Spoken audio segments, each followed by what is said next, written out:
Om Shanti. Good morning. सो बाबा के लिए कहते हैं कि God is truth, truth is God. भगवान ही सत्य है, सत्य ही परमात्मा है। तो परमात्मा की तुलना सत्यता की शक्ति के साथ करते हैं।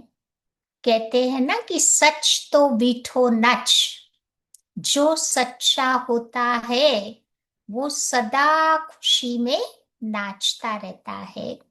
उसको कोई प्रकार की फिक्र नहीं होती, चिंता नहीं होती। सच की नाव डोलती है, डूबती कभी नहीं है।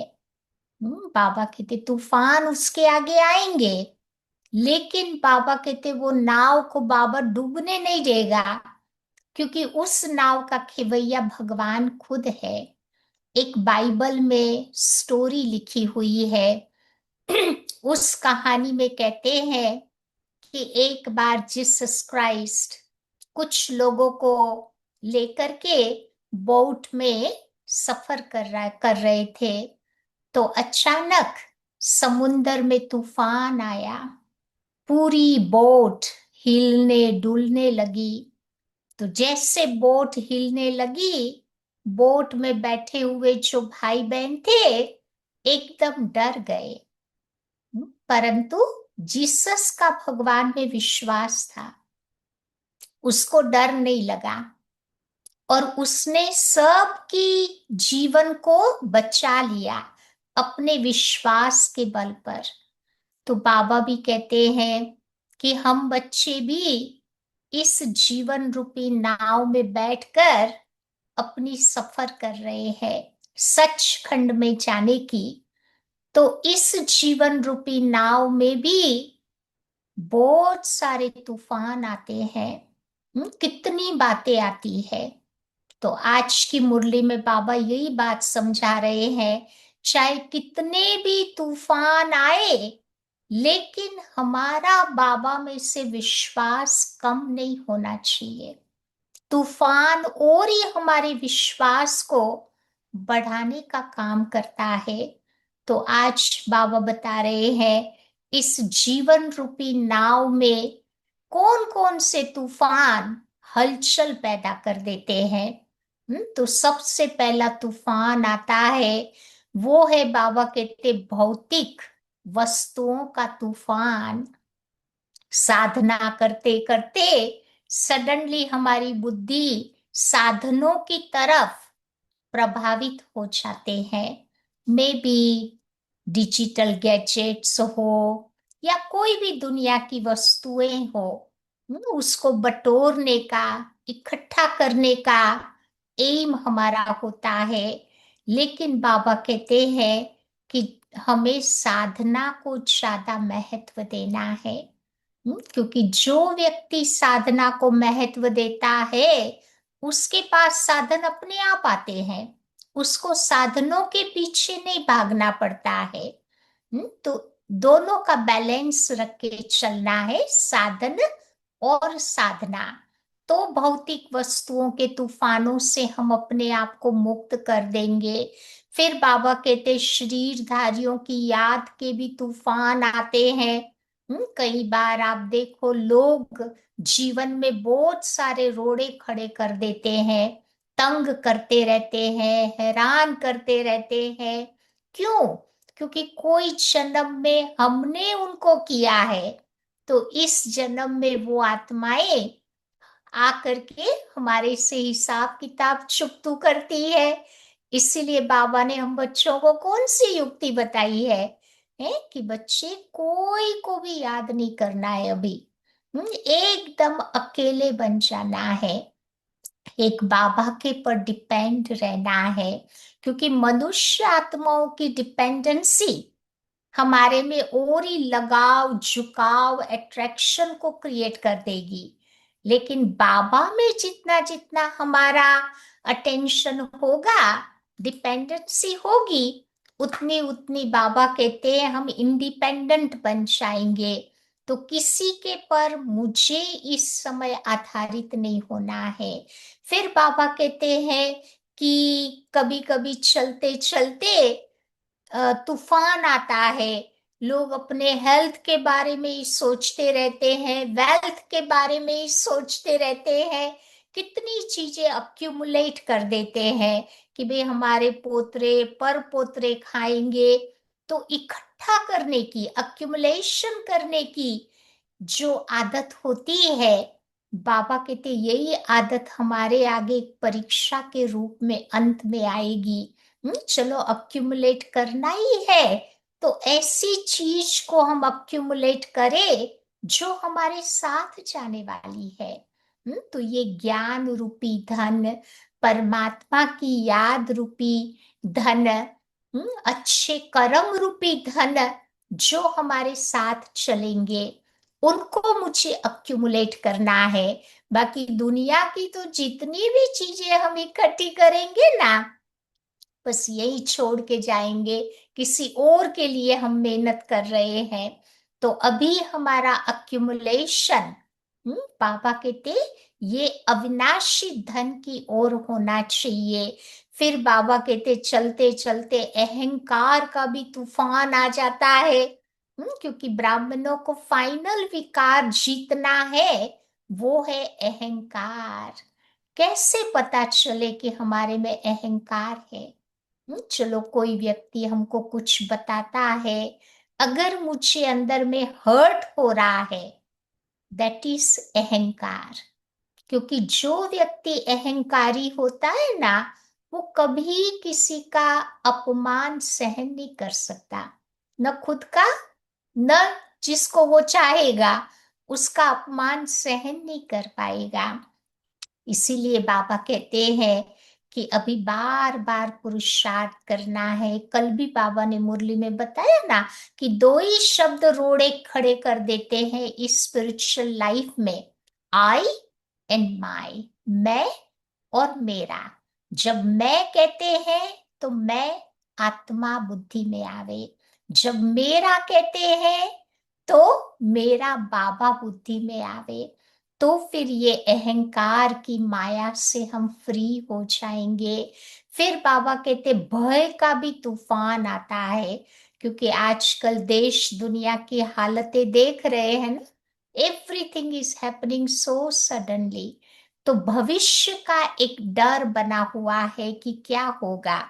कईयों को अलग अलग प्रकार के डर होते हैं, मरने का डर, मौत का डर सताता है। कईयों को आप देखो भटकती हुई आत्माओं का डर होता है। तो ये जो डर का तूफान हमें आगे नहीं बढ़ने देता। तो बाबा कहते फियर को मुझे फेथ में बदल देना है। अपने आप में विश्वास, बाबा में हमारा फेथ, बाबा के ज्ञान में हमारा फेथ, या तो फिर हम बाबा कहते फियरलेस बन जाएंगे, हमारे में करेज आती जाएगी। तो ये हिम्मत हमें आगे बढ़ाएगी। कहते ना हिम्मते बच्चे, मददे भगवान खुदा। तो ऐसे इस तूफान को भी हम जीत सकेंगे। फिर बाबा कहते झूठ का तूफान भी हमारे सामने आता है। कभी कभी कहते ना वो वाइट लाइज है, लाइज झूठ, लेकिन उनको इतना अच्छी तरह से हम प्रदर्शित करते हैं कि वो झूठ झूठ नहीं लगता है। लेकिन बार बार मुझे याद दिलाते रहना पड़ेगा कि हम सच की नाव में बैठे हुए हैं।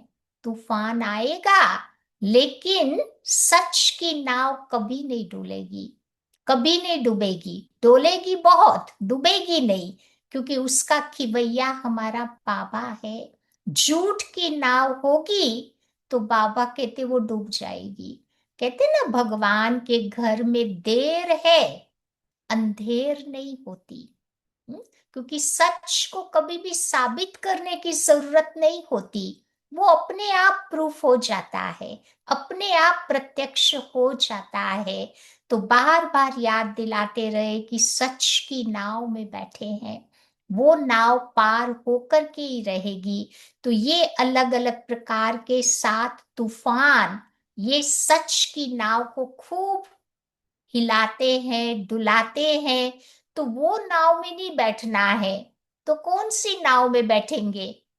तो 7 प्रकार की नाव में बैठना है। हम्म तो बाबा कहते पवित्रता की नाव में बैठ करके सफर करना है। विश्वास की नाव, boat of faith, boat of truthfulness, सच्चाई सफाई की नाव में बैठना है, या वैराग्य की नाव में बैठना है। क्योंकि जहां वैराग्य नहीं होता, वहां तपस्या नहीं होगी। तपस्या नहीं होगी तो सेवा भी नहीं कर पाएंगे। फिर बोट ऑफ तपस्या, बोट ऑफ नॉलेज, और बोट ऑफ योगा। तो ये 7 प्रकार की नाव में बैठ के हमें मुसाफरी करनी है। तो बाबा कहते जीवन में आने वाले सारे तूफानों को हम पार करके विजयी बन जाएंगे। तो आइए सुनते हैं, आज की बाबा की मुरली है 2 जून। बाबा कहते मीठे बच्चे, याद में रहो तो दूर होते भी तुम बाबा के साथ हो। याद से साथ का अनुभव होता है, और विकर्म भी विनाश होते हैं। जितना जितना बाबा को याद करते रहेंगे ना, तो इतना इतना बाबा की कंपनी का आत्मा अनुभव करेगी, सटल कंपनी। प्रश्न है, दुरान देशी बाप बच्चों को दुरान देशी बनाने के लिए कौन सा ज्ञान देते हैं?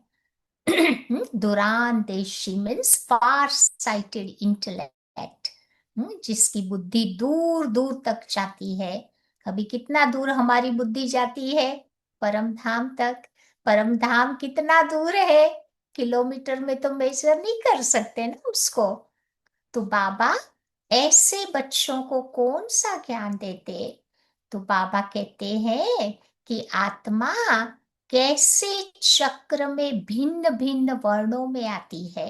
विजुलाइज करो पिक्चर सृष्टि चक्र का।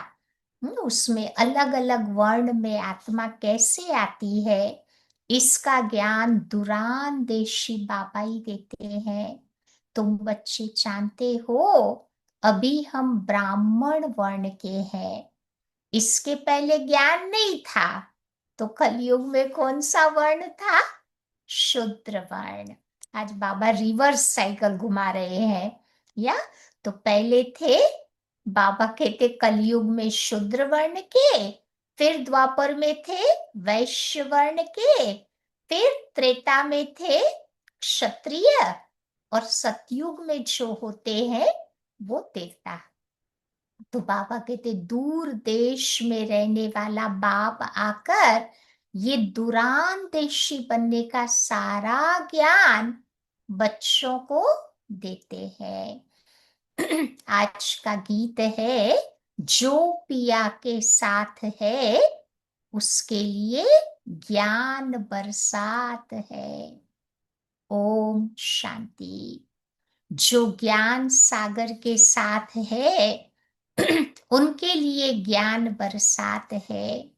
तुम बच्चे बाबा के साथ हो ना, बल विलायत में हो व कहाँ पर भी हो, फिर भी बाबा के साथ हो।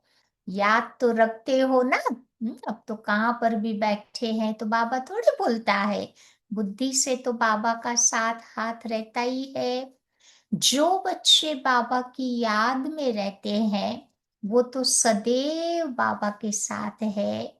याद में रहने से साथ रहते हैं, और तुम्हारे विकर्म विनाश होते हैं। फिर शुरू होता है विकर्मा जीत संवत। फिर जब रावण राज्य होता है तब कहते हैं विक्रम संवत। इंडियन कैलेंडर के अनुसार विकर्म संवत द्वापर से शुरू होता। तो जो हमारे कर्म करते थे वो विकर्म बन गए। सतयुग त्रेता को कहेंगे विकर्माजीत संवत। जो हम कर्म करते थे वो कर्म हमारे श्रेष्ठ होते थे। तो अभी तुम बच्चे विकर्मा जीत बन रहे हो, फिर तुम विकर्मी बन जाएंगे। क्योंकि बॉडी कॉन्शियस में आकर विकारों के वशीभूत होकर कर्म करेंगे तो फिर वो विकर्म बन जाएगा। और इस समय तो अति विकर्मी है। कलयुग में लोग अति विकर्मी बन गए। किसी को भी अपने धर्म का तो पता ही नहीं है। हिंदू धर्म कह देते हैं ना, एक्चुअली हिंदू हिंदुस्तान का नाम था, उस देश में रहते थे, इसीलिए बोल दिया हिंदू धर्म।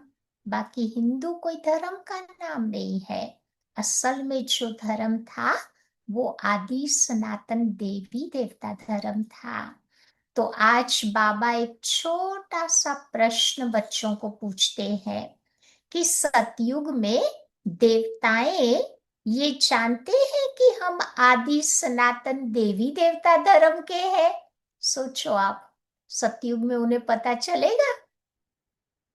जैसे तुम समझते हो कि हम हिंदू धर्म के हैं, कोई कहेंगे हम क्रिश्चियन धर्म के हैं, वैसे वहां देवताएं अपने को देवी देवता धर्म का समझते हैं? अब ये विचार की बात है ना। बाबा कहते वहां दूसरा कोई धर्म ही नहीं होता। जो समझे कि हम फलाने फलाने धर्म के हैं।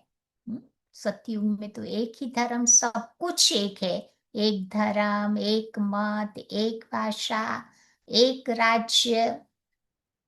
तो बाबा कहते वहां जरूरत ही नहीं है समझने की, नेचुरल वो स्मृति, वो संस्कार रहते हैं। तो बाबा कहते यहाँ बौद्ध धर्म है तो पहचान देने के लिए अलग अलग नाम रखे हैं। वहां तो एक ही धर्म है, इसीलिए कहने की भी दरकार नहीं रहती कि हम इस धर्म के हैं।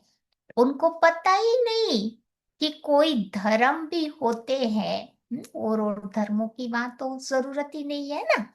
अभी तुम बच्चे जानते हो कि हम आदि सनातन देवी देवता धर्म के हैं। देवी देवता और कोई को नहीं कहा जा सकता।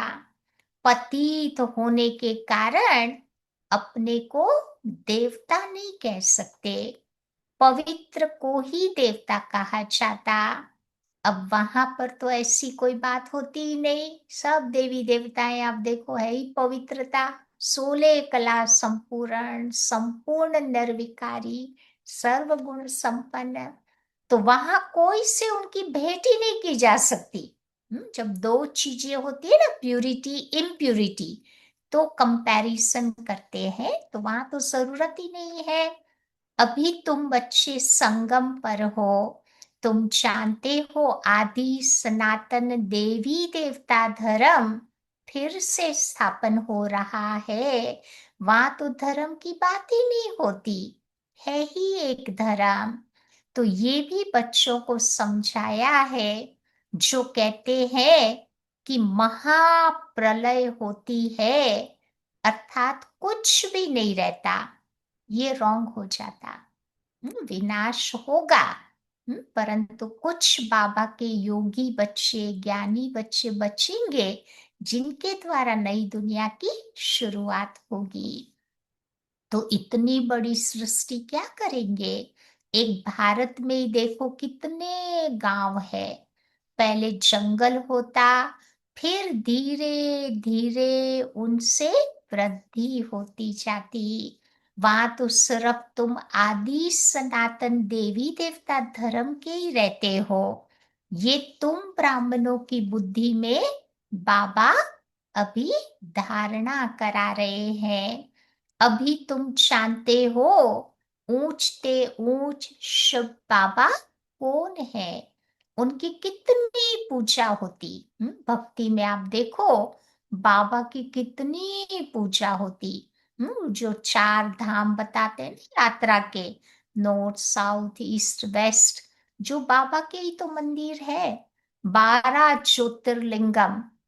हर मनुष्य आत्मा की भगत की इच्छा रहती है कि एक लाइफ में 12 ज्योतिर्लिंगम का दर्शन करे। वो भी तो सारे शिव बाबा के ही तो मंदिर है। तो बाबा कहते उनको अक के फूल क्यों चढ़ाते हैं? वो तो निराकार है। कहते हैं नाम रूप से वो न्यारा है। परंतु बाबा कहते कि नाम रूप से न्यारी तो कोई चीज होती ही नहीं। सोचो, जिसका नाम भी नहीं है, रूप भी नहीं है, उसको कैसे याद करेंगे? तो बाबा का तो नाम भी है, रूप भी है। तभी तो कहते हैं ना, सत्यम शिवम सुंदरम। तो बाबा कहते पहले पहले उनकी पूजा होती है, मंदिर भी उनके बनते, क्योंकि भारत की और आम सारी दुनिया के बच्चों की वो सर्विस करते हैं। मनुष्यों की ही तो सर्विस की जाती है ना। इस समय तुम अपने को देवी देवता धर्म के नहीं कहला सकते। अभी पुरुषार्थ कर रहे हैं देवी देवता जैसा बनने का। तुमको पता भी नहीं था कि हम देवी देवता थे जो अभी बन रहे हैं।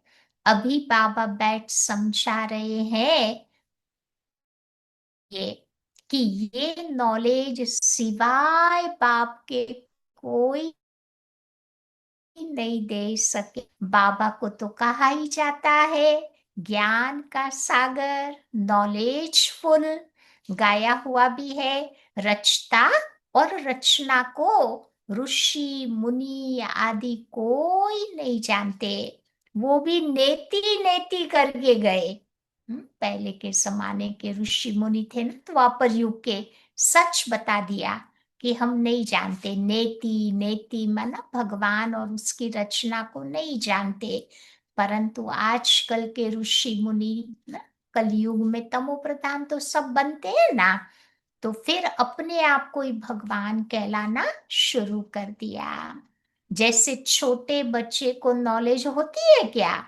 जैसे जैसे बड़े होते जाएंगे वैसे उनकी बुद्धि खुलती जाएगी। बुद्धि में आता जाएगा कि विलायत कहाँ है, ये कहाँ है। तो तुम बच्चे भी पहले इस बेहद की नॉलेज को कुछ भी नहीं जानते थे। हमारे पास भी कहाँ ज्ञान था। जब बाबा आया, उसने दिया, तब तो हमें भी पता चले ना। ये भी कहते हैं कि भल हम शास्त्र आदि पढ़ते थे, परंतु समझते कुछ भी नहीं थे। ब्रह्मा बाबा भी यही कहते थे कि उनको भी पहले नहीं पता था। तो मनुष्य ही इस ड्रामा में एक्टर है। सारा खेल दो बातों पर बना हुआ है। कौन सी दो बात? हार और जीत। द्वापर से माया से हार गए, फिर सतयुग त्रेता में हमारी जीत होती, क्योंकि माया पर, विकारों पर जीत पाते हैं। तो भारत में सतयुग आदि के समय पवित्र धर्म था। इस समय है अपवित्र धर्म।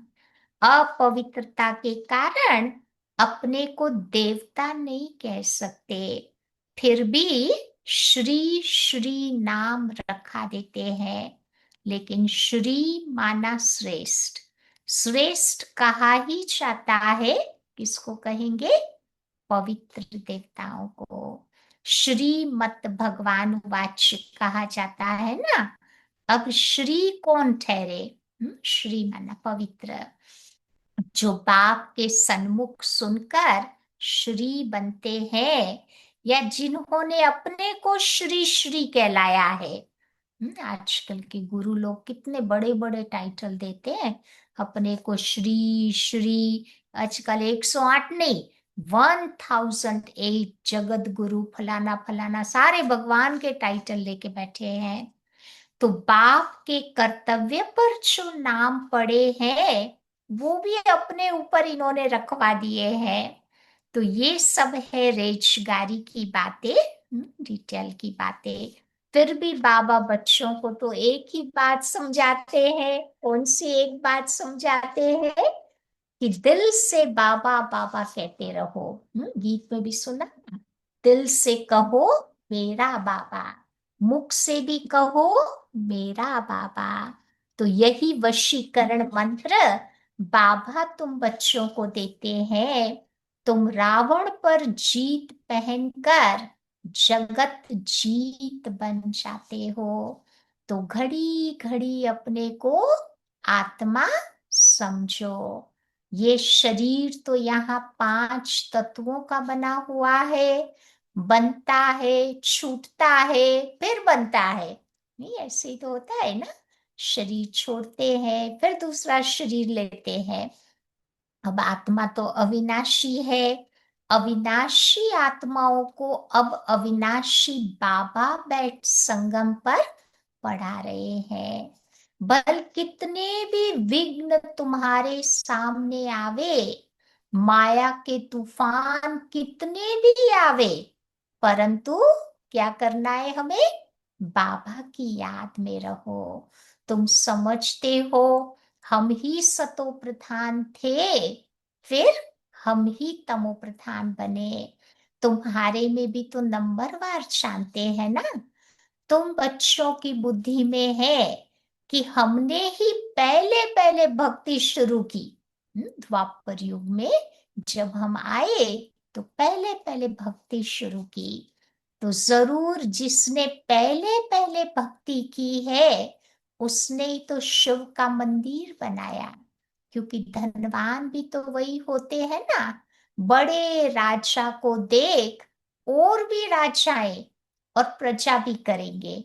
पहले हर राजा के राजमहल में आप देखो मंदिर हुआ करता था। हम्म, फिर उनको देख देख करके प्रजा भी अपने घर में छोटा सा मंदिर बनाती थी।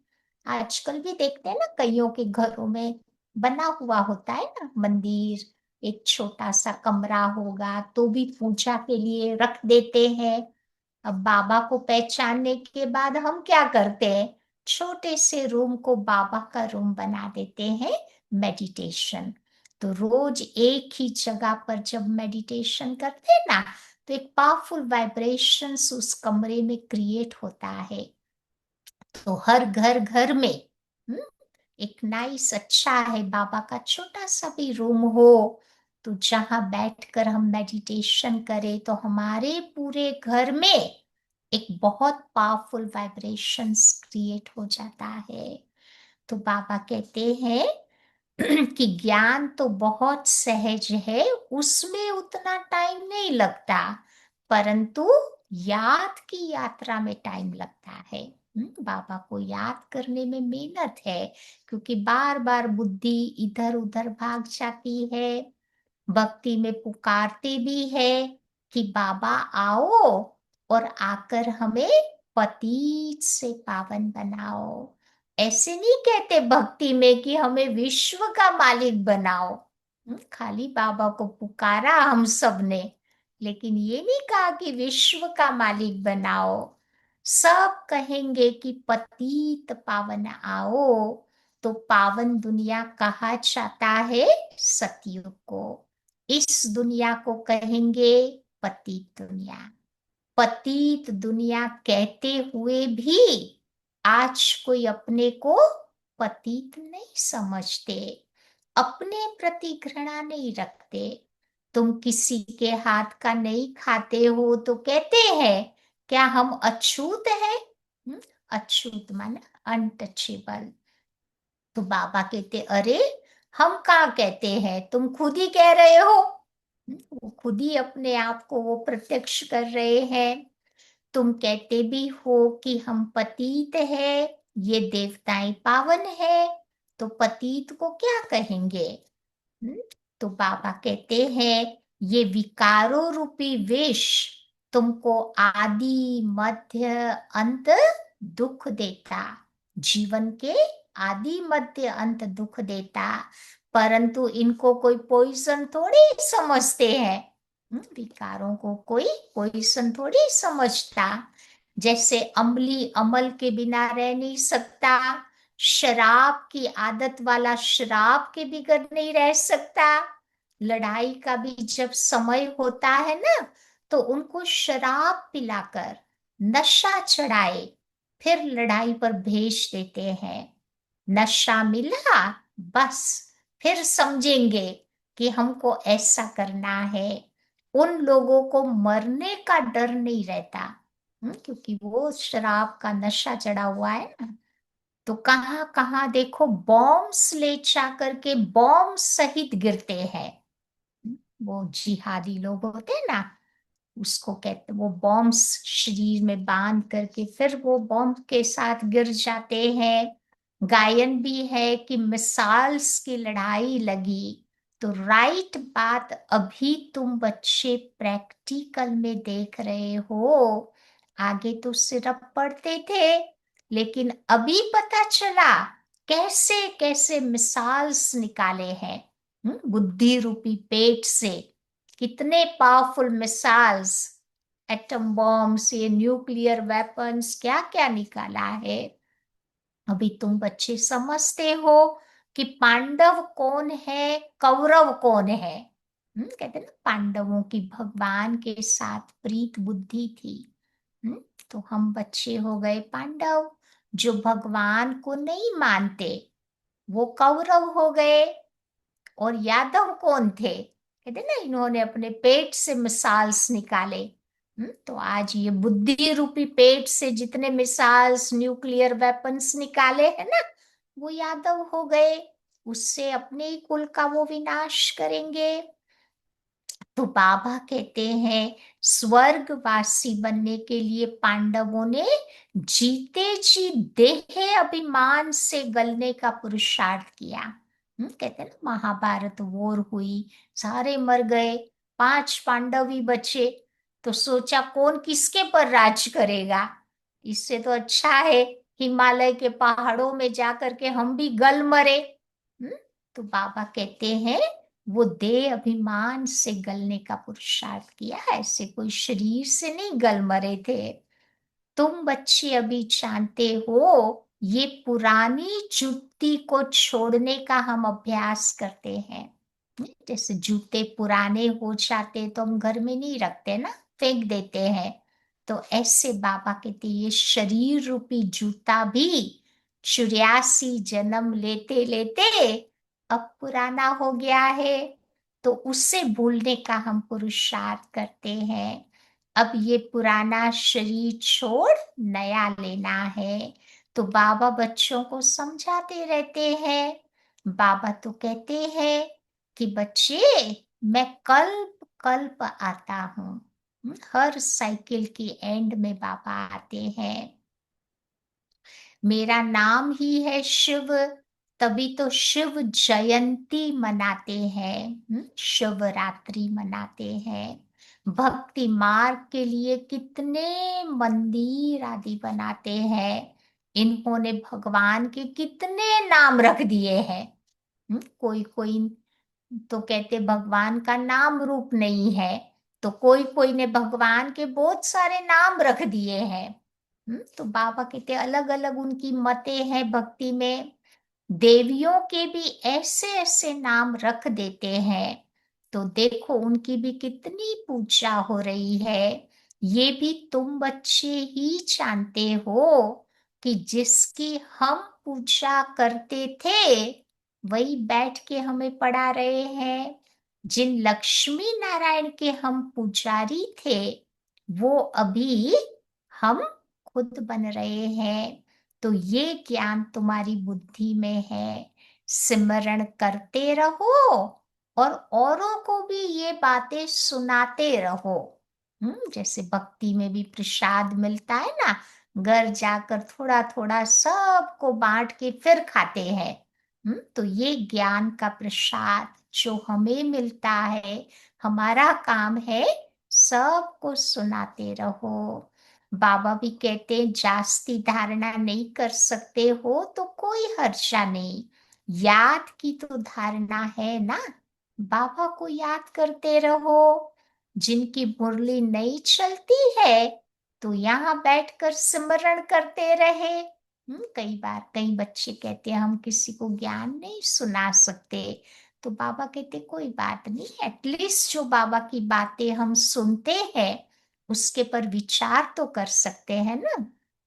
यहाँ कोई बंधन झंझट आदि है ही नहीं। घर में बाल बच्चों आदि का वातावरण देखकर नशा ही गुम हो जाता है। बाबा मधुबन की बात करते हैं। मधुबन में न खाना बनाने की चिंता, न कपड़े धोने की चिंता, या न और कोई चीज की चिंता, या तो बाबा कहते वहां इतना पुरुषार्थ हो सकता है।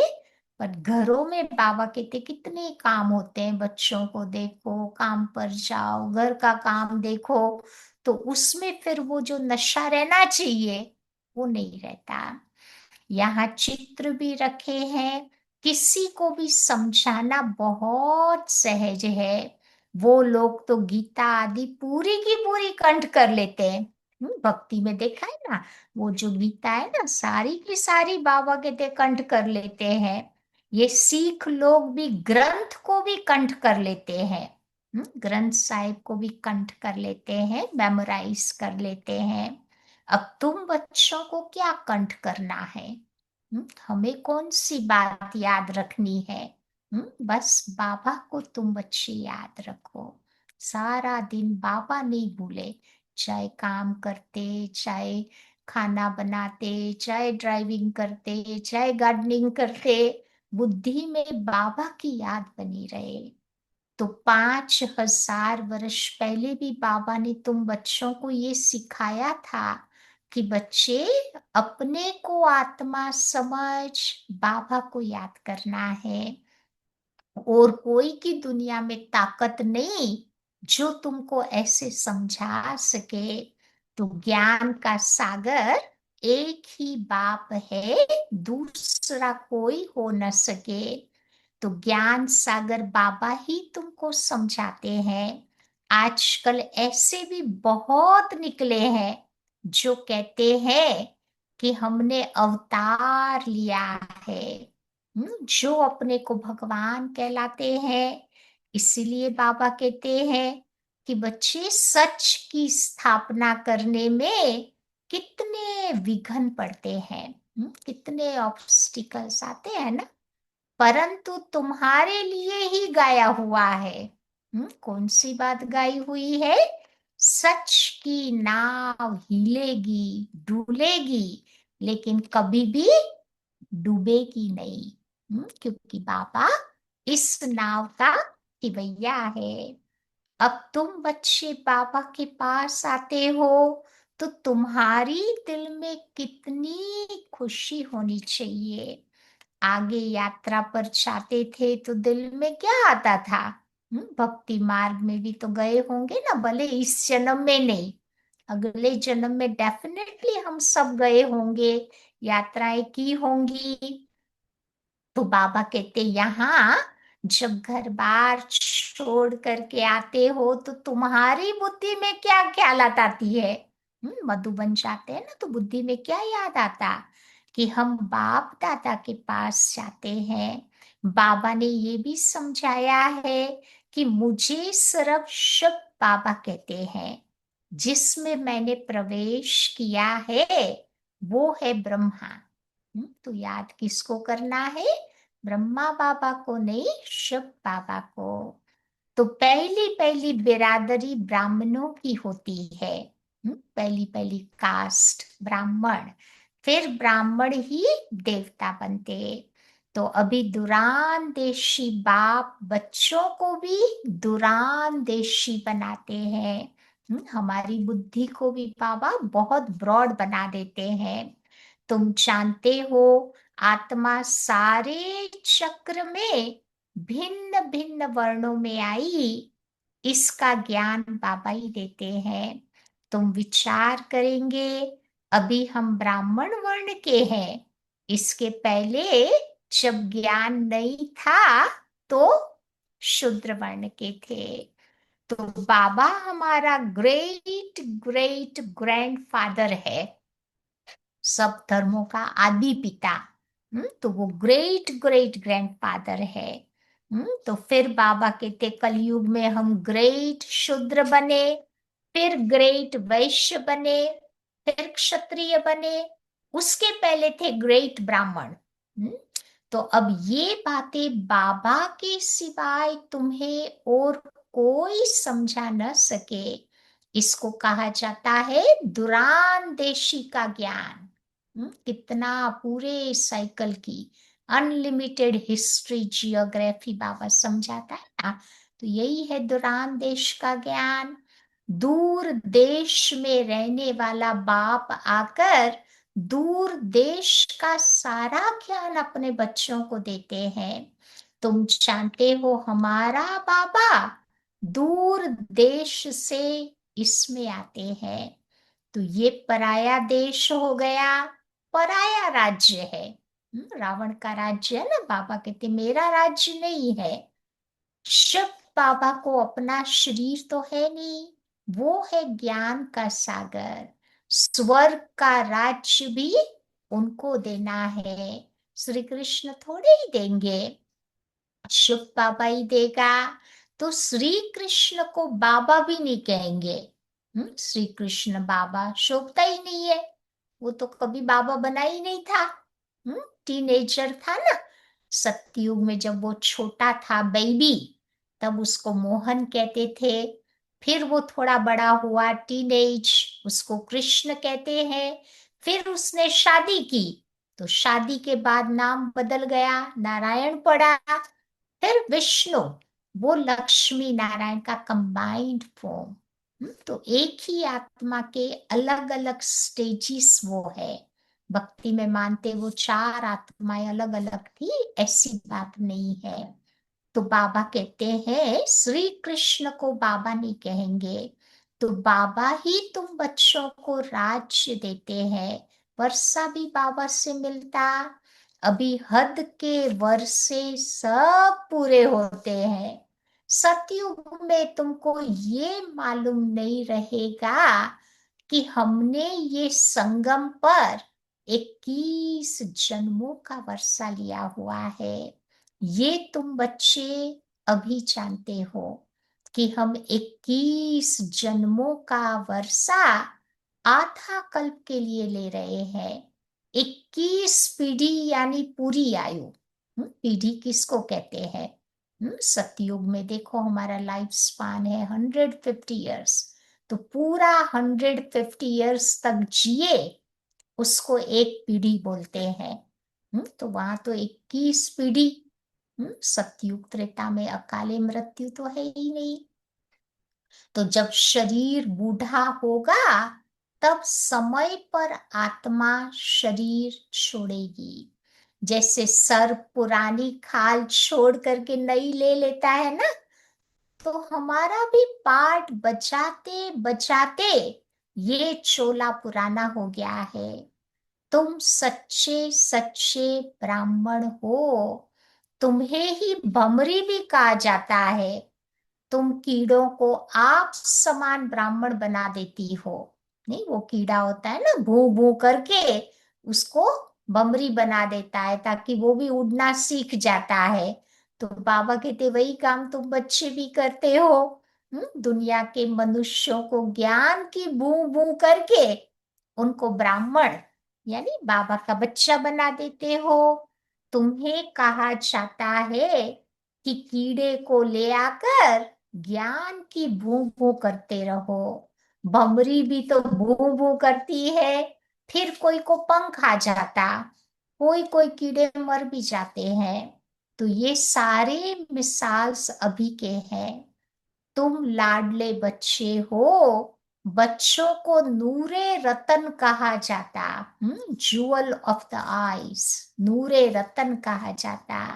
तो बाबा कहते हैं कि तुम बच्चे मेरे नूरे रतन हो, तुमको अपना बनाया है तो तुम भी हमारे हो गए ना। तो ऐसे बाबा को जितना जितना तुम बच्चे याद करेंगे ना, उतने पाप कट जाएंगे। और कोई को भी याद करने से तुम्हारे पाप नहीं कटेंगे, ये गारंटी है। बाबा की याद से ही पाप कटते हैं। अच्छा, मीठे मीठे सिक्की लधे बच्चों प्रति मात पिता बाप दादा का याद प्यार और गुड मॉर्निंग। रूहानी बाप की रूहानी बच्चों को नमस्ते, और रूहानी बच्चों की रूहानी बाप को याद, प्यार और नमस्ते। आज की धारणा की पॉइंट है, पहली बात बाबा बताते हैं, जीते जी देह अभिमान से गलने का पुरुषार्थ करना है। जब तक आत्मा इस शरीर में है, तो बाबा कहते पुरुषार्थ करना है, देह भान, बॉडी कॉन्शियस से हम गल जावे और आत्मा सोल कॉन्शियस बन जावे। इस पुरानी जूती में जरा भी ममत्व न रहे। उसको लुक आफ्टर जरूर करना है, लेकिन बाबा कहते अटैचमेंट नहीं रहे, ये बैलेंस बना के रखना है। दूसरी बात, सच्चा सच्चा ब्राह्मण बन, कीड़ों पर ज्ञान की भू भू कर उन्हें आप समान ब्राह्मण बना देना है। थोड़ा थोड़ा ज्ञान सुना सुना के बाबा कहते उसको बाबा का बच्चा बना देना है।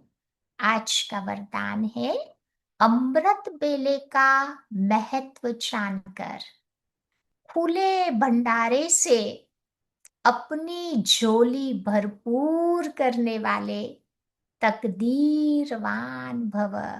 बाबा के बच्चे अमृत बेले के महत्व को जानते हैं ना, वही तो टाइम है जब बाबा हम बच्चों को अपने सारे भंडारे खजानों के खोल के मिलने के लिए आता है।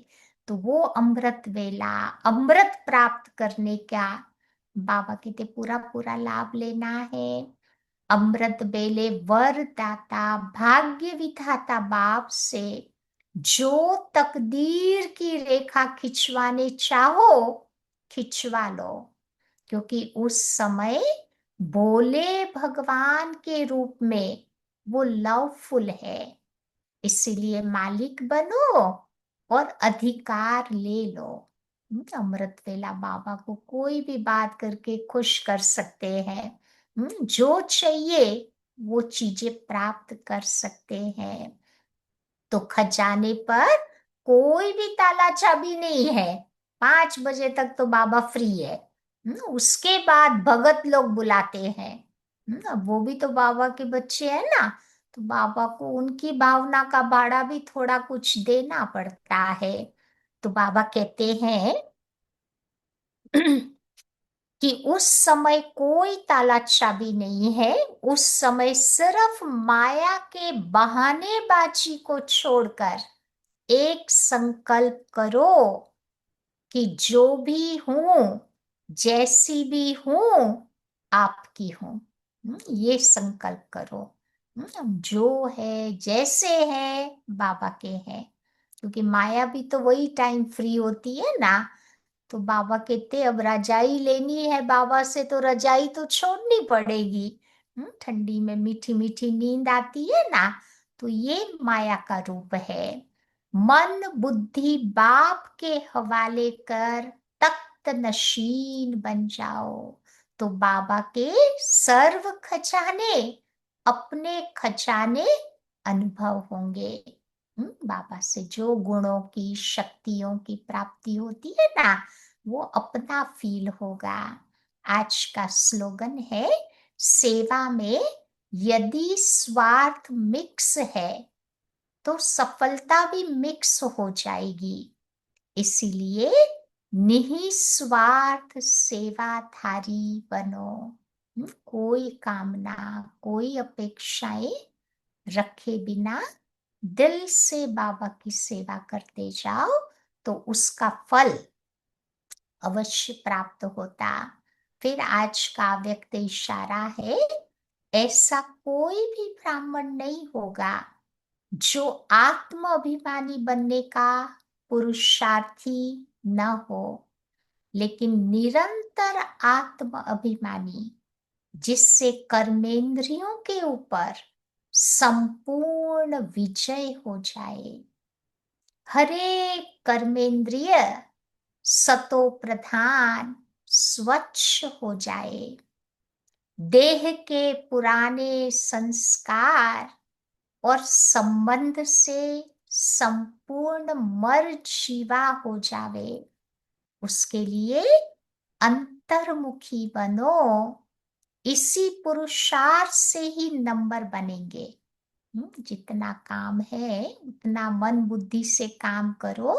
जब काम हमारा समाप्त हो जावे तो बाबा कहते अंतर्मुखी बन जाओ, और बाबा कहते पुरुषार्थ करो, तो बाबा कहते हैं मर जीवा बन जाएंगे। जीते जी इस दुनिया में मर जीवा बन जाएंगे। समझा? तो आज क्या याद रखेंगे सारा दिन? दिल से बाबा को अपने साथ रखेंगे। और दूसरी बात, सोचना कौन कौन से तूफान इस जीवन रूपी नैया को हिलाने के लिए आते हैं। लेकिन बाबा कहते ये नैया डूबेगी नहीं, हिलेगी खरी, डूबेगी नहीं, क्योंकि इस नैया का खेवैया बाबा हमारा है। ठीक है, तो इसके पर थोड़ा सोचना आज सारा दिन। और चलो 2 मिनट के लिए बाबा के पास